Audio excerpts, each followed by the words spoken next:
Bonjour à toutes et à tous. C'est un plaisir pour moi d'être avec vous ce matin pour apporter ce message. Et je souhaite que chacun puisse rencontrer celui qui est l'auteur du message. Je ne suis qu'un esclave de celui qui est l'auteur de ce message.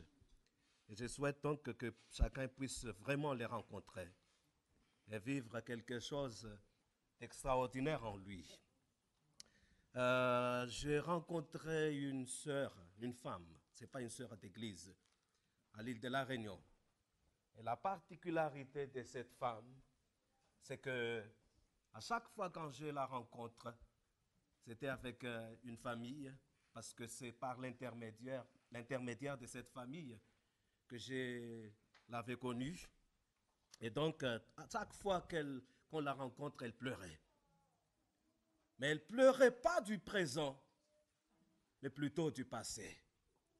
En d'autres mots, elle était prisonnière de son passé. Passé très mauvais, que je ne peux pas vous décrire sur la chair. Combien de personnes aujourd'hui sont prisonnières de leur passé? D'autres sont tourmentées par le présent, ne sachant que faire. Mais il y a aussi pas mal qui sont effrayés par l'avenir, parce qu'on ne sait pas qu'est-ce que l'avenir nous réserve. Et la question que j'aimerais poser ce matin est la suivante. Devant toutes ces choses, que faire? J'ai mis un point d'interrogation. Et je vous invite donc, pour répondre à la question, d'aller vers le 12e chapitre du livre de Genèse. Et j'ai lu le verset 1er jusqu'au verset 3. Genèse chapitre 12, verset 1er jusqu'au verset 3. L'Éternel dit à Abraham, va-t'en de ton pays, de ta patrie et de la maison de ton père, dans le pays que je te montrerai. Je ferai de toi une grande nation et je te bénirai. Je rendrai ton nom grand et tu seras une source de bénédiction. Je bénirai ceux qui te béniront et je maudirai ceux qui te maudiront. Et toutes les familles de la terre seront bénies en toi. Prions ensemble. Seigneur notre Dieu, notre Père, nous voulons juste écouter ta parole. Alors nous te demandons de me pardonner de tout péché, afin que le canal que je suis soit nettoyé par le sang de Jésus et que le message passe. Daigne pardonner aussi toute personne ici présente et que chaque cœur soit amené captif au pied de la croix de Jésus. Seigneur, fais en sorte que toi et tes anges règnent dans cette assemblée et que la famille terrestre que nous sommes soit unie avec la famille céleste qui est chez toi. Béni sois-tu et parle, Seigneur, parce que nous t'écoutons. Ce sont les grâces que nous te demandons au nom de Jésus. Amen. Le nom d'Abraham domine le livre de Genèse. Et on voit même ces noms presque partout dans les Écritures. Ancien Testament comme Nouveau Testament. Mais nous allons commettre une erreur grave si nous pensons ou si nous disons que Abraham est le centre de Genèse chapitre 12. Non, Abraham n'est pas le centre de Genèse chapitre 12. Jésus est le centre, le personnage central de Genèse chapitre 12. Et c'est ce que nous allons découvrir à travers l'interprétation de ces textes sacrés. Je reste seulement sur les 3 premiers versets. Et peut-être on va toucher un peu le verset 5 dans le but d'éclairer le premier verset. Comment les 3 versets ont été construits par Moïse, qui était l'auteur inspiré par Dieu pour écrire le livre de Genèse. Voici la structure du texte. Quand vous lisez le verset 1er, il est en train de donner des commandements à Abraham. Et au moment où vous lisez le verset 2, il est en train de donner, il continue avec la promesse. Et quand vous continuez la lecture, vous voyez qu'il termine avec la bénédiction. Je répète, commandement, il continue avec la promesse et il termine avec la bénédiction. Et ce qui est étonnant, mais aussi qui fait la joie au cœur, c'est le fait de voir que la même structure, on voit aussi quelque part dans les Écritures. Commandement, il continue avec la promesse et il termine avec la bénédiction. Mais quel est le message? Il y a beaucoup de personnes qui se trompent, pensant que, indépendamment des commandements de Dieu, c'est-à-dire, on vit comme on veut, mais la promesse de Dieu se réalisera et on recevra la bénédiction. Et ça, c'est faux. C'est une erreur d'interprétation biblique. Non, le message, il est puissant, il est fort. Ceux qui acceptent les commandements de Dieu et essayent par la grâce de Dieu de vivre ces commandements, se mettent dans la condition de la réalisation de la promesse et recevoir la bénédiction divine. Je ne suis pas en train de parler des promesses accomplies par les œuvres de l'homme ou des bénédictions reçues par les œuvres de l'homme, pas du tout. Le texte ne dit pas ça. Au contraire, le Nouveau Testament répète plusieurs fois qu'Abraham était un homme de foi. Donc il ne s'agit pas ici des promesses accomplies par les œuvres ou des bénédictions reçues par les œuvres, pas du tout.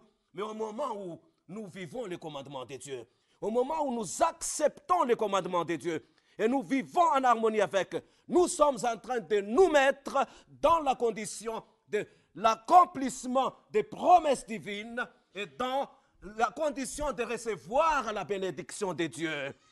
Et j'aimerais donc juste annoncer ce matin, appeler ce matin à chacun, excusez-moi, ces 3 points, vivons-les tous les jours. On accepte les commandements, on vit en harmonie avec, on se met dans la condition pour que la promesse divine se réalise en nous et pour recevoir les bénédictions divines. Tel est le premier message. Même si on ne lit pas le texte, on voit seulement les structures. Dieu transmet déjà des messages à travers les structures des textes bibliques. Et la Bible n'est pas un livre ordinaire. Vous lisez seulement, vous regardez seulement les structures. Les structures vous donnent déjà des messages. Et maintenant, allons chercher les différents points importants dans ce texte. Et tous les mots seront importants.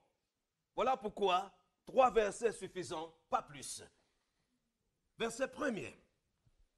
L'Éternel dit à Abraham, va-t'en de ton pays, de ta patrie et de la maison de ton père. Et on s'arrête. Va-t'en de ton pays. Mais quel pays? Le seul mot qui nous permet de savoir il s'agit de quel pays se trouve plutôt au verset 4, où il dit Abraham partit, comme l'Éternel lui avait dit, et l'autre partit avec lui. Abraham était âgé de 75 ans lorsqu'il sortit de Charan. On retourne dans la carte du monde à l'époque. Et on voit donc qu'il y avait 2 rivières en Mésopotamie, 2 grandes rivières, Charan et Ur. Et ces 2 rivières faisaient en sorte que le pays de Mésopotamie soit un pays fertile. Et donc, Dieu demandait à Abraham, quitte ce pays fertile. Mais pour aller où? Pour aller où? Voilà la question. Et quand on lit le verset 5, même si Dieu n'a pas dit au verset 1er, il dit tout simplement vers un pays que je te montrerai. Le verset 5 montre qu'Abraham savait où était la destination.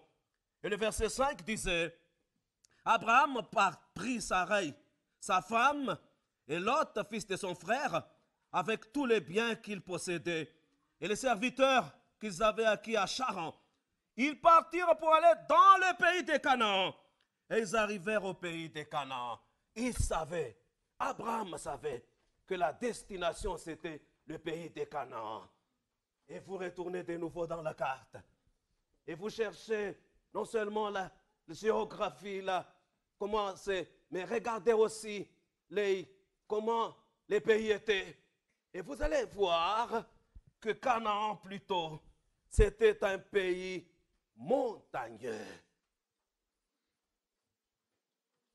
Vous voyez la différence là maintenant? Regardez ce qui se passe maintenant. Dieu disait à Abraham, quitte ce pays qui est fertile et va vers un pays qui est montagneux. Deuxième point, l'histoire montre que la Mésopotamie était une grande civilisation à l'époque. Et si vous partez à Canaan, à l'époque d'Abraham, en Canaan plutôt, les gens vivaient en tribus et en nomades. Et c'est pour cela qu'on voit tout le temps les mots tente au moment où on parle de Canaan.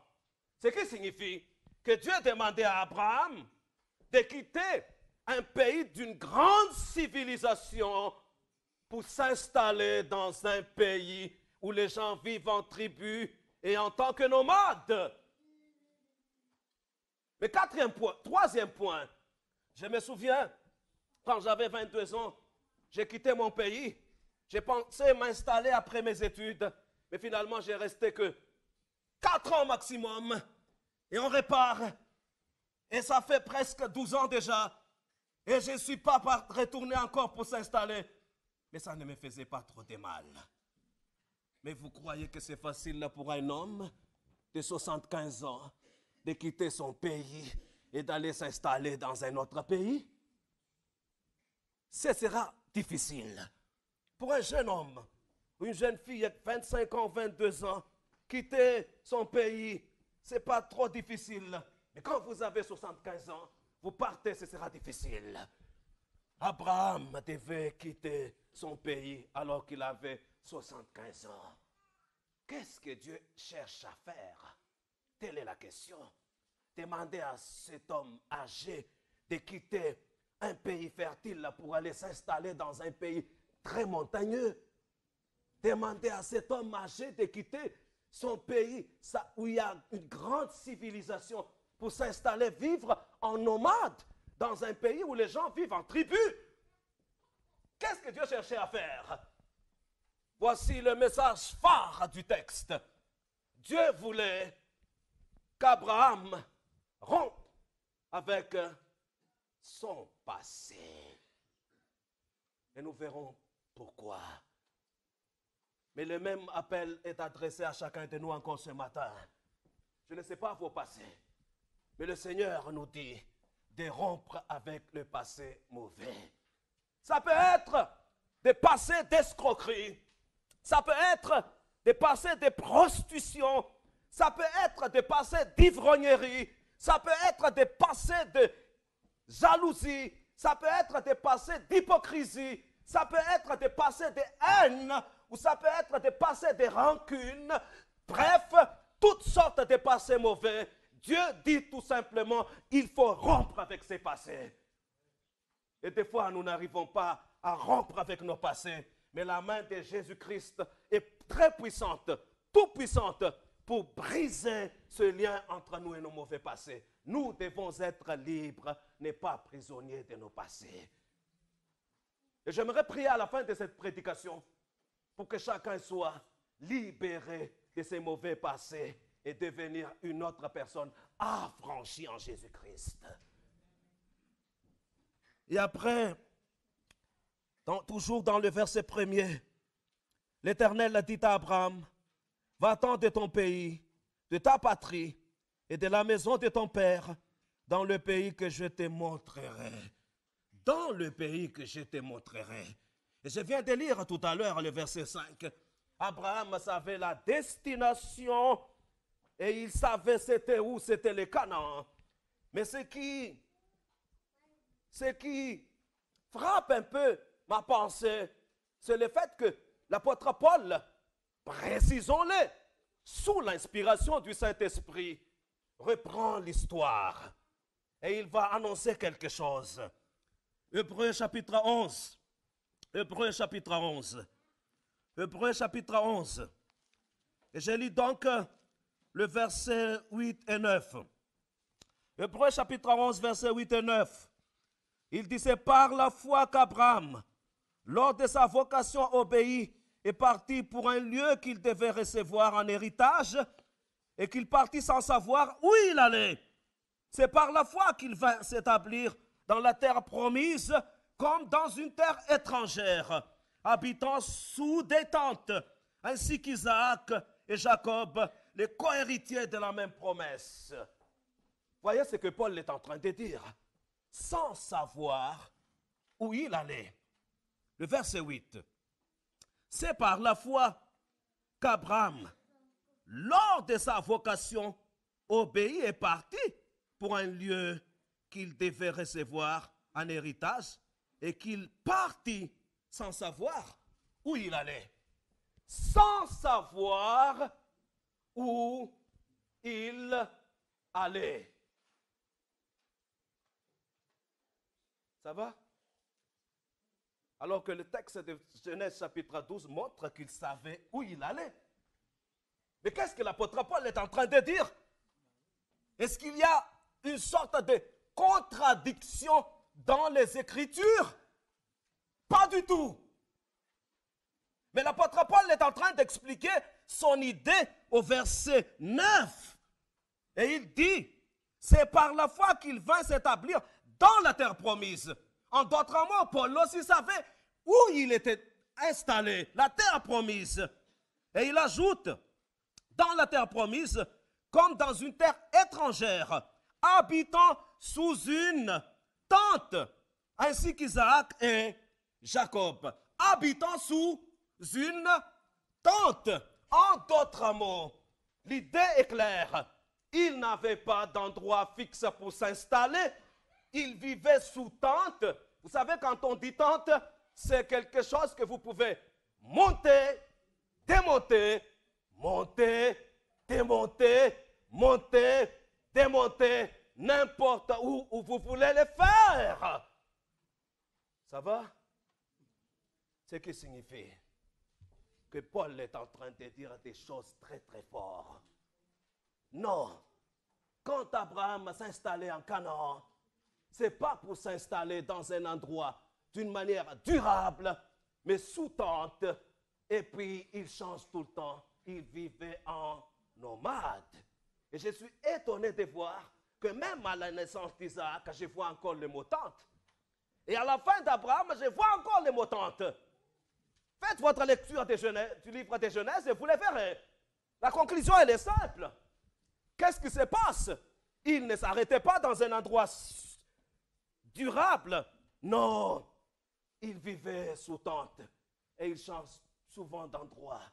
Et on peut parler aussi de l'autel, mais je ne vais pas le faire ce matin, ce n'est pas notre thème. Mais voici le message. Abraham, un homme de la foi, comptait chaque jour sur la direction divine. Les dieux, il compte chaque journée dirigée par Dieu. Chaque jour. On n'a pas à penser à construire un château sur les collines de Jérusalem qui fait partie de Canaan, mais juste à compter chaque jour la direction divine, la main de Dieu qui dirige la vie chaque jour. Et Jésus reprend la même idée et il disait, je lirai même, Matthieu chapitre 6. Matthieu chapitre 6, le dernier verset. Évangile selon Matthieu, chapitre 6. Et je lis donc le dernier. Matthieu 6, le dernier verset, verset 34. Ne vous inquiétez donc pas du lendemain, car le lendemain aura soin de lui-même. À chaque jour suffit sa peine. Ça, c'est la signification d'habiter sous tente. Ça va? Et là, je ne suis pas en train de dire que ceux qui ont des maisons, ils pêchent. Il ne faut pas détourner ma prédication. Mais je suis en train de vous dire tout simplement à travers le texte que à chaque jour, suffit sa peine. Permettons le Seigneur tout simplement de nous guider à chaque journée. Mais à chaque jour suffit sa peine. Ellen White, inspirée par celui qui a prêché sur le flanc des montagnes de la Galilée, au bord du lac de la Galilée, je suis en train de parler de Jésus qui a prêché dans Matthieu 5 et Matthieu 6, où on a pris le message. Ellen White, inspirée par la même divinité, le même Jésus, elle va prononcer cette parole que je lis dans Avec Dieu chaque jour, où il nous dit: ne faites pas des calculs en vue des mois et des années à venir. Ils ne vous appartiennent pas. Il ne vous est donné qu'une brève journée. Vivez-en chaque heure pour le mettre comme si c'était votre dernier jour ici-bas. Ne faites pas de calculs pour les mois, pour les années à venir. Non. Il ne vous est donné qu'une brève journée. Vivez-en chaque heure pour le mettre comme si c'était votre dernier jour ici-bas. Quel message! C'est ça la signification d'habiter sous tente. Monter et démonter. C'est ce que je vois dans le texte d'abord. Mais après, il y a les messages qui sont derrière. Ne faites pas des plans, des calculs pour des mois et des années. Nous n'avons qu'une brève journée. Vivons-en chaque heure comme si c'est pour le mettre, comme si c'était notre dernier jour sur terre. Et à chaque jour, on vit comme ça. Et là, on devient Abraham du 21e siècle. Amen. Et on devient Abraham du 21e siècle. Tel est le message. Et il continue. Je lis le verset 2 cette fois-ci. Genèse chapitre 12, verset 2. Je ferai de toi une grande nation et je te bénirai. Je rendrai ton nom grand et tu seras une source de bénédiction. Là, on a la promesse. Mais ça vous étonne pas cette promesse? Je ferai de toi une grande nation. Ça vous étonne pas de promettre à un homme âgé de 75 ans qui a sa femme à 64 ans, parce qu'il y a 11 ans de différence entre Abraham et Sarah. Et Dieu dit, écoute-moi bien, pour qu'on puisse voir la réalité de l'histoire. Dieu promet à un homme 75 ans avec une femme 64 ans. Et il dit, je ferai de toi une grande nation. Moi, j'ai fait 3 ans de biologie. Et quand je regarde ça avec les yeux de la science naturelle, je rigole. Et je dis, mais quelle promesse! Mais au moment où je le regarde avec les yeux de l'Esprit Saint, j'ai honte d'avoir rigolé avec les yeux scientifiques. Parce que finalement, quel est le message que Dieu est en train de transmettre? Les yeux naturels ne pourront jamais entrevoir l'avenir. Mais c'est les yeux de la foi qui nous permettront d'entrevoir l'avenir. Et ceux qui voient l'avenir avec les yeux naturels finiront par perdre la foi. Mais ceux qui regardent l'avenir avec les yeux de la foi trouveront comment nous avons un Dieu grand et puissant. Et j'aimerais donc appeler les enfants de Dieu qui sont là ce matin d'arrêter de regarder l'avenir avec les yeux naturels, mais regarder l'avenir, entrevoir l'avenir par les yeux de la foi, comme celle d'Abraham, le père des croyants. Et Abraham partit avec cette promesse. Combien de fois avez-vous regardé l'avenir avec vos yeux naturels? Et combien de fois étiez-vous découragé? Faites le compte et vous allez voir que ça va être presque 100%. Mais regardez l'avenir. Visionnez l'avenir par les yeux de la foi en Christ Jésus. Et nous verrons combien Dieu, il est grand. Combien chaque promesse, tout ce qu'il nous a promis, se réalise point par point. Je ne sais pas comment hier, mes yeux tombaient sur un texte, pas de la Bible, mais de quelqu'un, et avec le titre, « Combien magnifique le timing de Dieu ». Ça va? Combien magnifique le timing de Dieu. Il place, il réalise les choses au bon moment.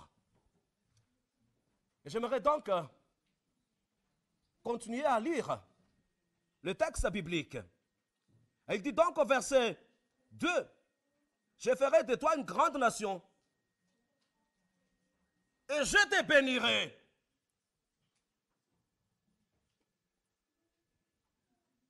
Et je te bénirai.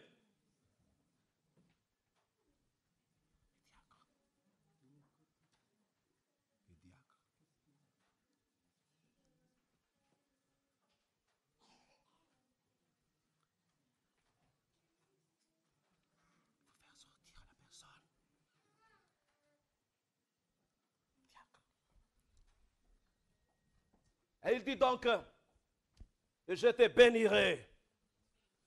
Et la question que je pose est la suivante. Quelle bénédiction? Est-ce qu'il s'agit des bénédictions temporelles ou des bénédictions spirituelles? C'est ça la question.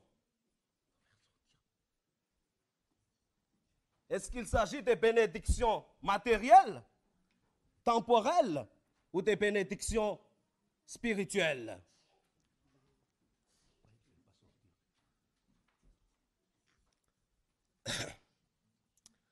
Ok. Bénédiction matérielle ou bénédiction spirituelle? Quelle serait votre réponse? Spirituelle ou matérielle? Vous êtes sûr? Les deux à la fois.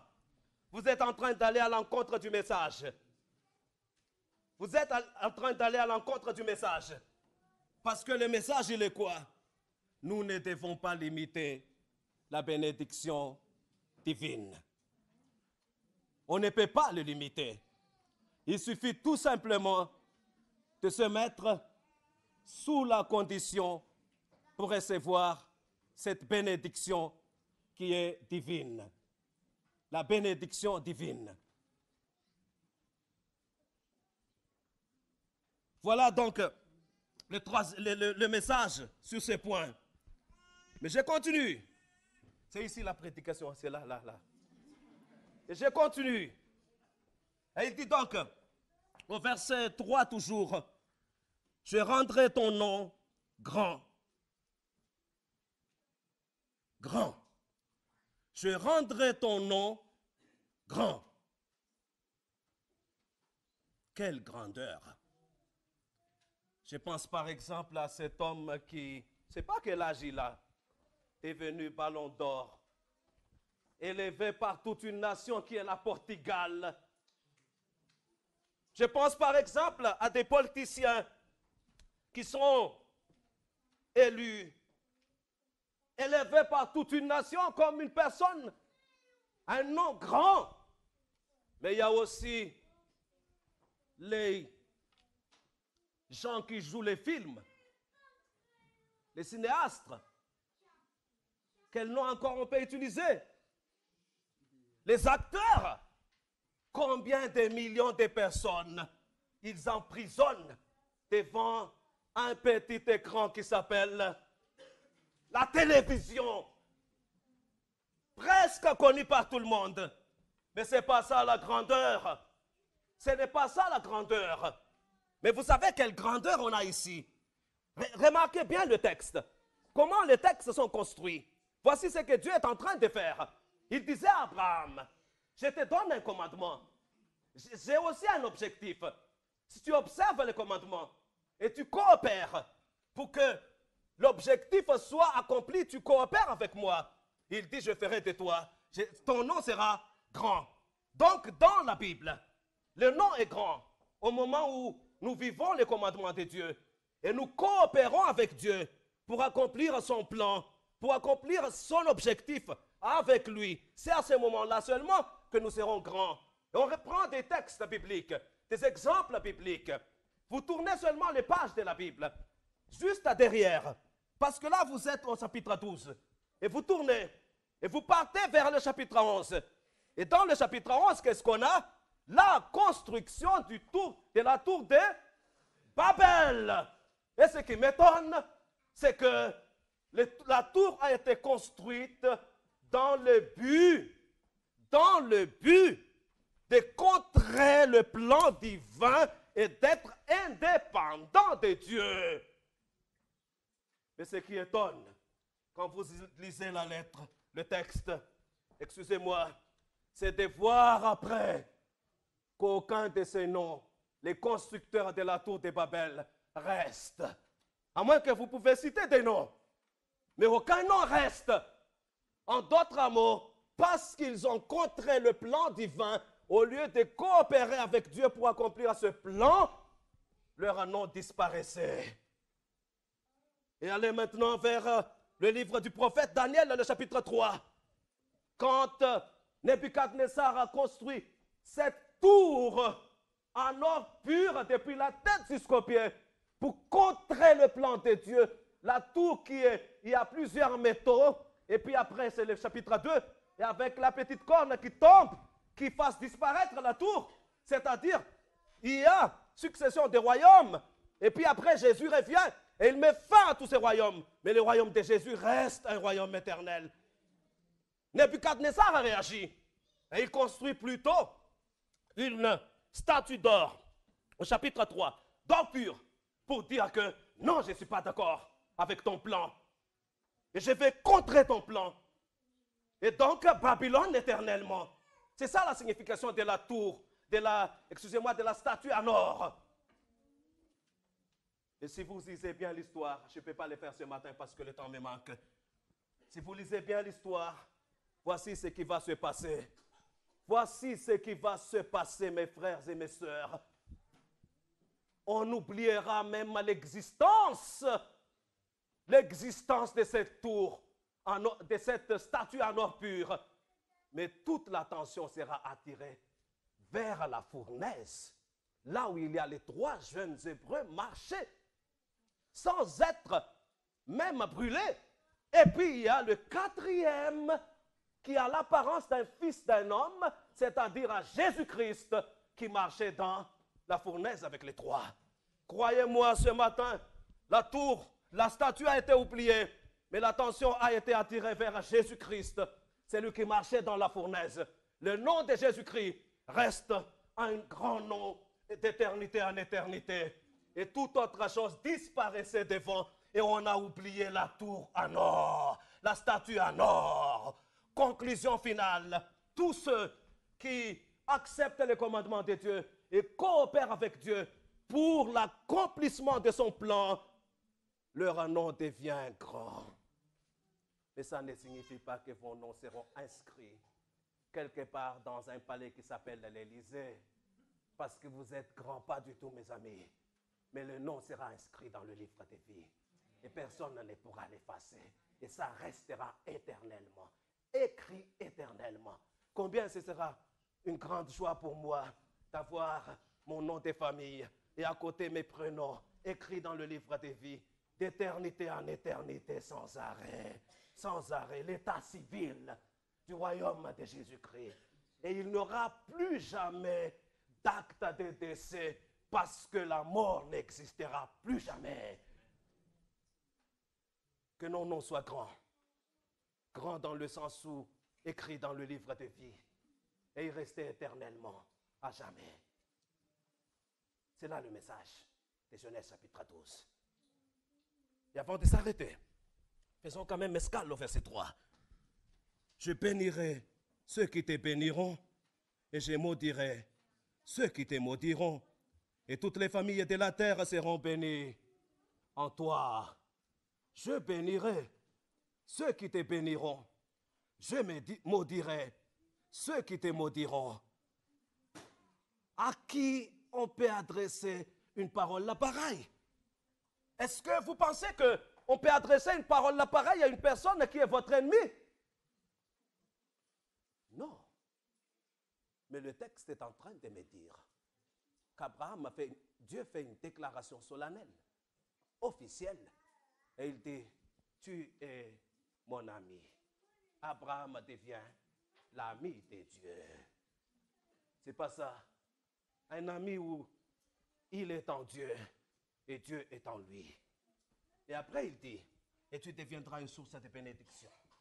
Si on va faire la théologie, on va parler de Jésus. Mais moi je vais rester sur un point et puis on peut continuer le texte par rapport au fait que c'est Jésus qui est né de cette continuité, cette généalogie d'Abraham. Mais on n'ouvre pas cette parenthèse parce qu'on peut faire une seule prédication pour ça. Mais voici ce qui se passe. Nous ne pouvons jamais être une bénédiction pour les autres. C'est impossible. Mais c'est lui qui est en nous. Jésus-Christ est la source de bénédiction.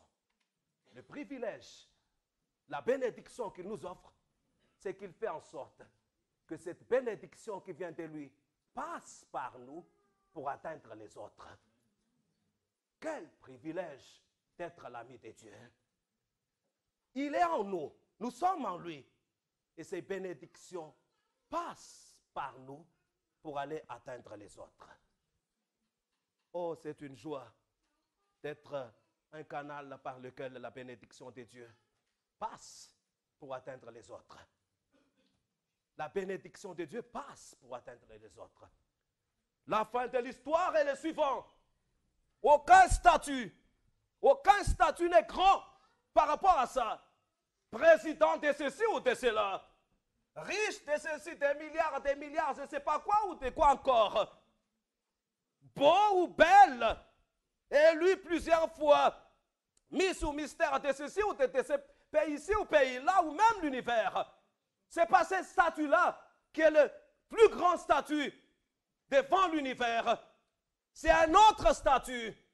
Et c'est quel statut?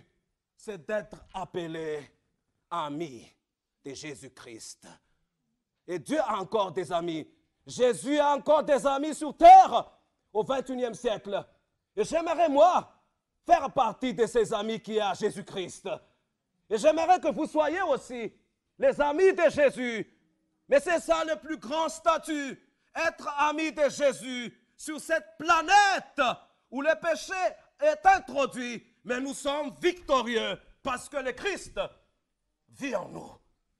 Et on est son ami. On est ses amis. C'est exactement le message qu'il est en train de transmettre. Nous allons résumer quels sont ces messages que Dieu transmet pour nous ce matin.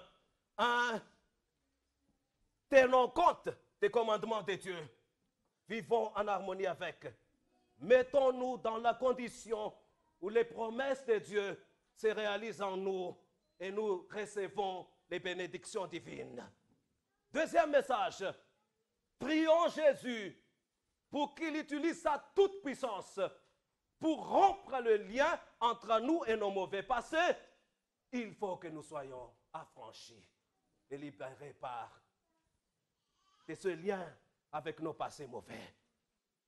Troisième message, ne faisons pas de calculs pour des mois et des années.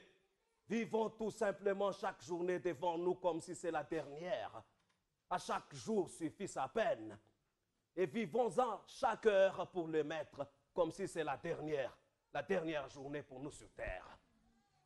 Quatrième message, puissant encore. N'essayez jamais de regarder l'avenir par les yeux naturels. Essayez d'entrevoir l'avenir par les yeux de la foi que Dieu a donné à Abraham et qu'il peut donner aussi à nous, à chacun de nous. Cinquième message, ne limitons jamais la bénédiction divine.